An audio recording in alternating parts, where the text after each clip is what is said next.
to see everybody.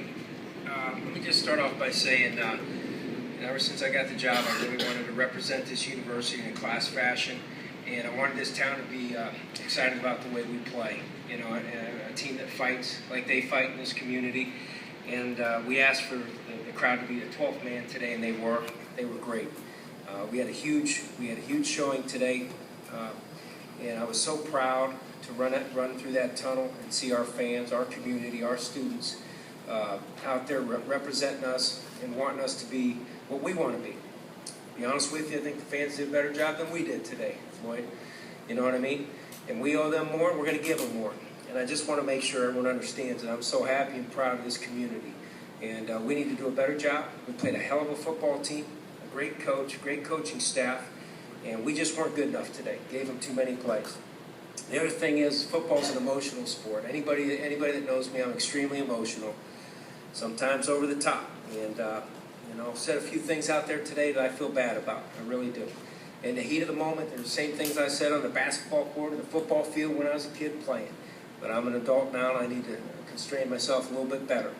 I don't change the way I feel. I'm going to fight the good fight just like we want our kids to. And I thought the kids did come out and fight. And I was proud of the way they kept fighting, and we tried to pull everything out to try to make it respectable and came up short. But I just want everybody to understand that we got beat by a doggone good football team today. There's a reason why they're top 3 in the country, maybe higher. And we just got to refocus and move forward to this North Carolina State game. And with that, any questions? Raise your hand for questions, please. We'll give you the mic. Here in the front.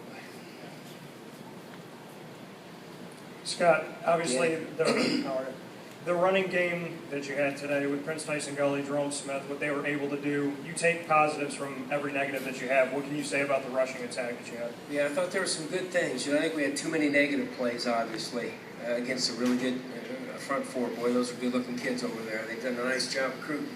But I thought we sprung some good plays. I know Jerome had maybe as long as of his career, they said. And then, you know, all the way down towards the end, even with Devontae, you know. So I was pleased with those plays. We just got to get rid of some of the negative plays. Got to do a good job improving on the things that were ugly. We'll get right to work on that tonight and tomorrow, and try to solidify some things. But there were some good things, and you have to look at the positives, especially when you get beat by a good football team. And we got beat by a doggone good football team, and you know, big thing we want to do is come out of this, look at the corrections, look at the areas that we gave them, because God knows they earned a bunch. Because they're a good football team, but we gave them too many too. We got to look at the give-me's and get rid of those, or else we're not going to be able to move forward the way we want to. But also accentuate on the positives and understand that you can build on those things. And the mind's made up to work better when you build on the positives, so we're not going to sit there and sulk all week. We're going to go to work hard on those things. Next question, Mike? Scott, back here, all the way back. Hey, Mark. Hey, Scott. You talk about the start they got off to, not only 3 plays in, but 21 points in the first quarter, and how difficult that was to overcome. Yeah, unsurmountable almost. You know, it's one of those situations where you can't give them plays, and we did, Mark. You know, it's a situation where our kids, we have to do a better job seeing small targets under pressure. And, you know, we talked about it all week, but we didn't do a good enough job. So that starts with me. I got to do a better job teaching.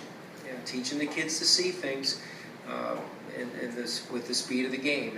And these guys get up on you quick now. They get up on your toes quick. Those are some talented kids and an excellent offensive scheme that Dabo has. And so really what you got to do is look at the small targets and keep working on it. Really do a better job of what I've been talking about all week.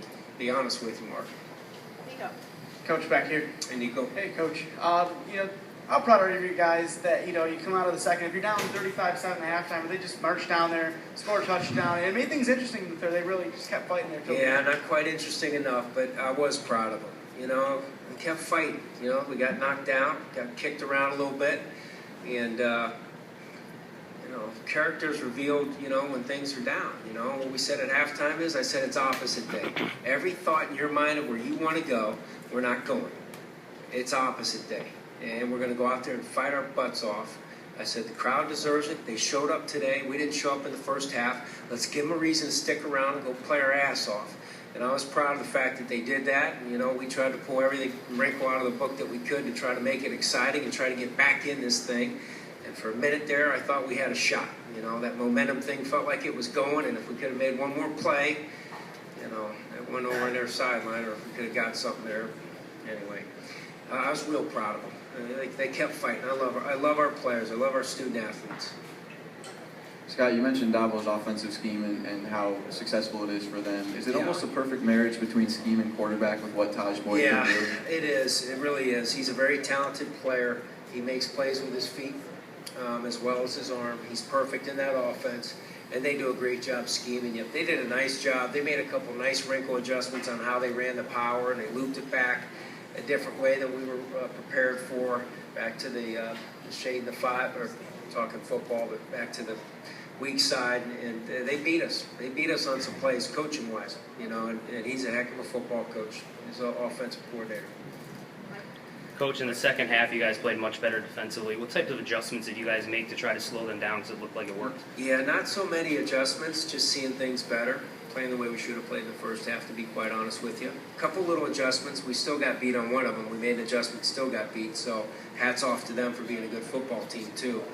Good players make plays sometimes. It's just a doggone shame that we gave a few early first half. But really, I think the kids just saw things better and calmed down. I got to do a better job. Obviously, my personality isn't the calmest in the world, but I got to do a good job playing to the calm side of things too. So, just got to keep on working hard and get better at all these little things. Scott, coming into today, there was a lot of questions about how Terrell could do against a pretty strong opponent. If you just look at his box score, I think it was ugly at times, but can you just evaluate how you felt your quarterback I need to really played? see it on tape. It's very difficult for me, to be honest with you, until I can really watch it. I like the fact that he fights. I like the fact that he took off with the ball a few times, made some plays with his feet. I'm sure there's going to be similarities with some of the secondary players to Terrell with his vision and seeing the right things when pressure's on.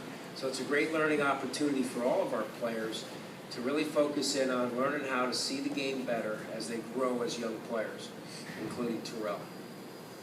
That decision for Clemson to go for the fourth down there, now that you've had some time to think about it, do you think it's okay to I think it's okay because it's all within the rules, and Dabo's a competitor, and he wanted to do a good job on that play, and I just felt bad that I was a little over the top there, yelling across the field. But he's competitive, I'm competitive, and I got all the respect in the world for him, and I hope he still feels good about from our side of the fence, or his side of the fence. Last question for Coach Mark. Coach, do you take lessons from this, or do you just look at it as Clemson's a top 3 team, and this is not really the ACC in general? No, you take lessons from every game you play in, every single game you play in, no matter how old you get, how many games you learn, you coach, you continue to learn. As coaches first and players second. So every opportunity we have to play this game, you can learn something new. And today, as we watch this tape tonight and tomorrow, we'll learn a lot about who we are as players and coaches, and try to get better every day. Simple as that.